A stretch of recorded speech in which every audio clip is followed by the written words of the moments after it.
আসসালামু আলাইকুম। আমরা ডিজিটাল মার্কেটিং এর বেশ কয়েকটা পদ্ধতি নিয়ে আলাপ করছিলাম গত কয়েকটা ভিডিওতে। আজকের ভিডিওতে আলাপ করব আমরা সিপিএ মার্কেটিং নিয়ে। কিভাবে সিপিএ মার্কেটিং থেকে আয় করা যায় এবং আপনি করবেন, এটা খুবই ইন্টারেস্টিং। সিপিএ মানে হচ্ছে কস্ট পার অ্যাকশন, এবং কিভাবে আপনি প্রতিটা অ্যাকশন থেকে আপনি আয় করতে পারেন ডিজিটাল মার্কেটিং করে, সেই পদ্ধতিটি আলাপ করবো। এটা মূলত অ্যাফিলিয়েটেড মার্কেটিং এর এক্সটেন্ডেড ভার্সন বলা যেতে পারে।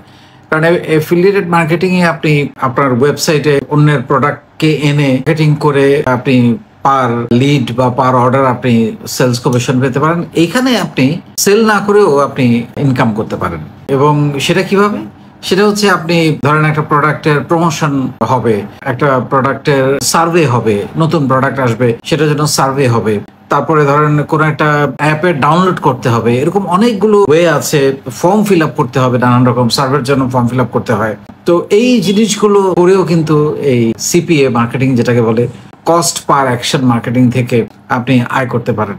এবং এটা করার জন্য আপনার ডেফিনেটলি একটা ওয়েবসাইট লাগবে, আপনার একটা অ্যাপ্লিকেশন, বেশ কিছু ইমেল অ্যাড্রেস লাগবে এই কাজগুলো করার জন্য, যেগুলোর মাধ্যমে আপনি এই কাজটা করতে পারবেন। এবং ইন্টারনেটে কিছু অ্যাডভার্টাইজমেন্ট কোম্পানি আছে যেগুলো বিভিন্ন কোম্পানিগুলো তাদের বিজনেস প্রোডাক্ট বা সার্ভিসগুলোর সাথে জড়িত প্রচার বা অন্যান্য ক্ষেত্রে এটা যুক্ত হয়, এবং তারা এই প্রচারের জন্য এই সিপিএ মার্কেটিং এর সাহায্য নিয়ে থাকে।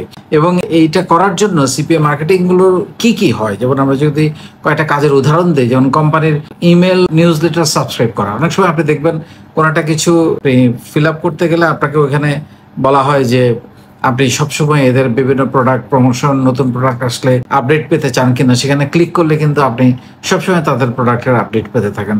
তারপর আপনি দেখবেন যে বিভিন্ন রকমের প্রোডাক্ট কিনতে গেলে কিন্তু আপনার ব্যক্তিগত ইনফরমেশন দেওয়া হয়, সেখান থেকে কিন্তু ইমেল অ্যাড্রেস গুলো তারা কালেক্ট করে। সো সেইভাবে কোম্পানি বিভিন্ন নিউজ লেটার সাবস্ক্রাইব করা, কি হচ্ছে না হচ্ছে এগুলো জানার জন্য।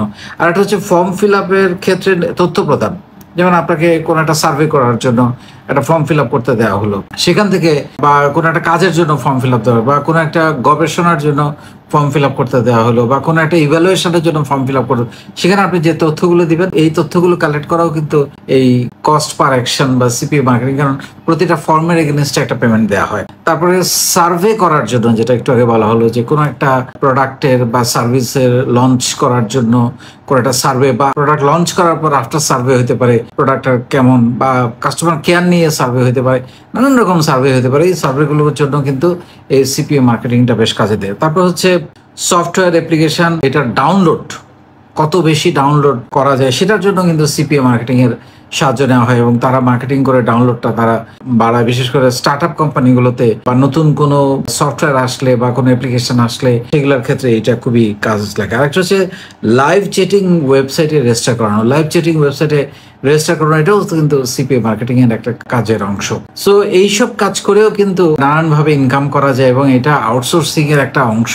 যারা ফ্রিল্যান্সিং করেন, আউটসোর্সিং করেন, বাসায় বসে ল্যাপটপে কম্পিউটারে ডিজিটাল মার্কেটিং করে আয় করতে চান, আউটসোর্সিং করে, ফ্রিল্যান্সিং করে, তাদের জন্য এটা একটা দারুণ ওয়ে ইনকাম করার। আপনার কোনো প্রোডাক্ট দরকার নাই, কোনো সার্ভিস দরকার নাই, শুধু আপনি এই জিনিসটা খুব ভালো জানেন, ডিজিটাল মার্কেটিংটা, তাহলে কিন্তু সিপিএ মার্কেটিং এর মাধ্যমে আপনি কিন্তু আয় করতে পারেন। অনেক ধন্যবাদ।